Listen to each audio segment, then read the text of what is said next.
చిప్పొచ్చే పరిస్థితి ఉన్నది.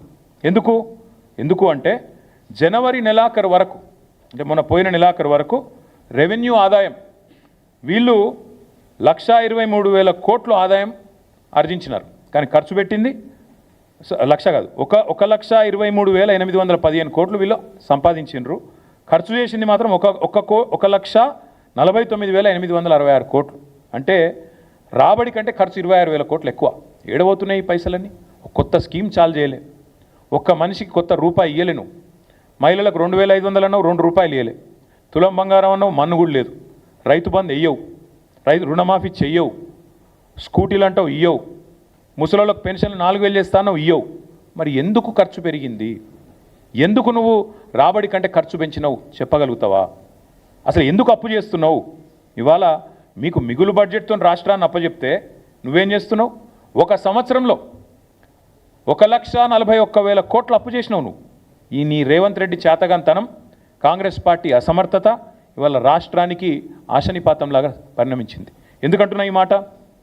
నీ తుగ్లక్ నిర్ణయాలు, హైడ్రా పేరిట మొత్తం రియల్ ఎస్టేట్ రంగాన్ని దెబ్బకొట్టినావు, నాశనం చేసి కుప్పగూల్చే పరిస్థితి తెచ్చినావు. నీ దిక్కుమాలిన విధానాల వల్ల ఇవాళ స్టాంప్స్ రిజిస్ట్రేషన్ మరి 18,000 కోట్లు అంచనా వేస్తే ఇప్పటిదాకా వచ్చింది కేవలం 5,821 కోట్లు రిజిస్ట్రేషన్లు తగ్గినాయి. ఇది వాస్తవం.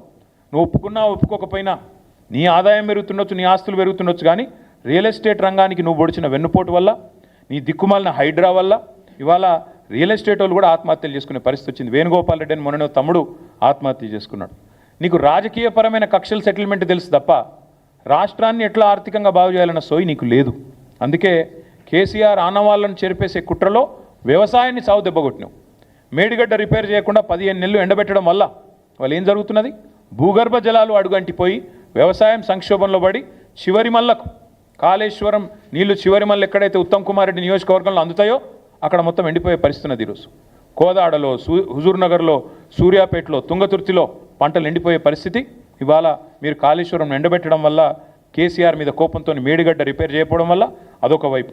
అట్లాగే మేము 10 ఏళ్ళు పకడ్బందీ ప్రణాళికతో అవినీతి లేకుండా రాష్ట్ర ఖజానాను ప్రతి ఏటా సంపదను పెంచుతూ మధ్యలో కరోనా వచ్చినా, డిమానిటైజేషన్ వచ్చినా, కేంద్రం అసలు సహకరించకపోయినా మేము సంపద సృష్టించినాం, రాష్ట్రానికి తలసరి ఆదాయం పెంచినాం. నువ్వేం చేసినావు?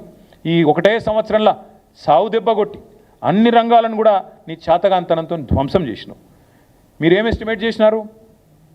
1,65,000 కోట్ల ఆదాయం వస్తుందని మీరు అంచనా వేసినారు. కానీ ఇప్పటికి వచ్చింది ఎంత? 1.12 lakhs, అంటే కేవలం 68% వచ్చింది. మిగతాది రాలే. మిగతాది ఎంత వస్తుందో రేపు బడ్జెట్లో చెప్తావు. నేను ఎందుకు చెప్తా ఉన్నా ఈ మాట అంటే, ఇవాళ ఇది రాష్ట్రానికి ఇవాళ పేపర్లో ఆర్థిక లోటు గరిష్టానికి అని రాసింది. రాష్ట్రానికి ఆర్థిక లోటు రాలే, ఇది రేవంత్ వల్ల వచ్చిన తలపోటు. రాష్ట్రానికి ఉత్తగానే రాలే ఆర్థిక లోటు. రేవంత్ రెడ్డి వల్ల, చేతగాని అసమర్థ ప్రభుత్వం వల్ల, వీళ్ళ అవినీతి విధానాల వల్ల, బావమరుదులకు అమృత్ పంచడం, అమృత్ స్కామ్ చేసి బావమరిదికి అప్పచెప్పడం, ఆర్ఆర్ ట్యాక్స్ పేరు మీద రియల్ ఎస్టేట్ నడ్డి విరవడం, ఒక్కొక్క స్క్వేర్ ఫీట్కి 150 రూపాయలు వసూలు చేస్తుండ్రు ఇవాళ బిల్డింగ్ పర్మిషన్.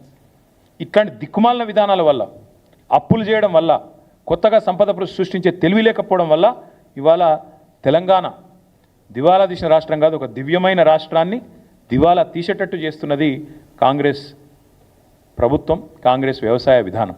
నిన్న కోదండరెడ్డి గారు మాట్లాడతారు, మేడిగడ్డ రిపేర్ చేయరు, కాళేశ్వరం బాగా చేసే ఆలోచన లేదు, రైతులకు నీళ్ళు ఇచ్చే తెలివి లేదు, కానీ బోర్లు వేసుకొని నష్టపోవద్దు, అనవసరంగా పంటలు వేసుకోవద్దు. ఇక మరి సపడే క్రాప్ హాలిడే ప్రకటించమని చెప్పండి. మాకు రైతు బంధు ఇచ్చే ఉద్దేశం లేదు, క్రాప్ హాలిడే ప్రకటించుకోండి అని చెప్పండి. ఇంత సిగ్గుమాలిన దిక్కుమాలిన ప్రభుత్వం ఆఖరికి ఎట్లా ఉందంటే, ఇక నెక్స్ట్ కర్ణాటకలో వాళ్ళ మంత్రి ఒక ఆయన అన్నాడు మొన్న, ఏమైందా గ్యారంటీలు మరి మహిళలకు పైసలు ఇచ్చిన మొదలు పెట్టిన ఏమైందంటే, ఆయన అన్న మాటకి ఇది గ్యారంటీలు ఏమన్నా జీతమా, మేము మీకు ఇచ్చుడే ఎక్కువ బిచ్చం అన్నట్టు. మళ్ళీ వీళ్ళు కూడా తొందరలో ఈ డైలాగులు వస్తాయి ఇళ్ళ నోట్లకి వెళ్ళి కూడా. ఒక ఫ్రీ బస్సు తప్ప ఇప్పటిదాకా చేసింది ఏమైనా ఉందా ఈ రాష్ట్రంలో? అందుకే నేను అంటా ఉన్నా, రేవంత్ రెడ్డి రంకెలేసుడు, చర్చకు రా, ఇదిరా అదిరా, ఇవి కాదు. దమ్ముంటే చేతనైతే అసెంబ్లీలో పెట్టు చర్చ, రాష్ట్రం మొత్తం చూస్తుంది, పెట్టు, 2 రోజులు పెట్టు, మైక్ కట్ కాకుండా చూడు. దమ్ముంటే నీకు స్పీకర్ను నువ్వు డిక్టేట్ చేసి, స్పీకర్కు కనుసైగల ద్వారా శాసించి ప్రతిపక్షం గొంతులు నొక్కుడు కాదు. దమ్ముంటే 38 మంది సభ్యులు మేమున్నాం, దమ్ముంటే మా సంఖ్యకు సరిపడే విధంగా మాకు టైమింగ్ అక్కడ అసెంబ్లీలో 4 కోట్ల ప్రజల ముందు నీ బట్టలు ఇప్పుతాం. అక్కడనో ఇక్కడనో చర్చ కాదు, బహిరంగంగా అసెంబ్లీ సమావేశాల్లోనే నీ బట్టలు ఇప్పుతాం. ఇది మా సవాల్ నీకు. ఇప్పుడు నేను చెప్పిన ఏది తప్పు అని చెప్పినా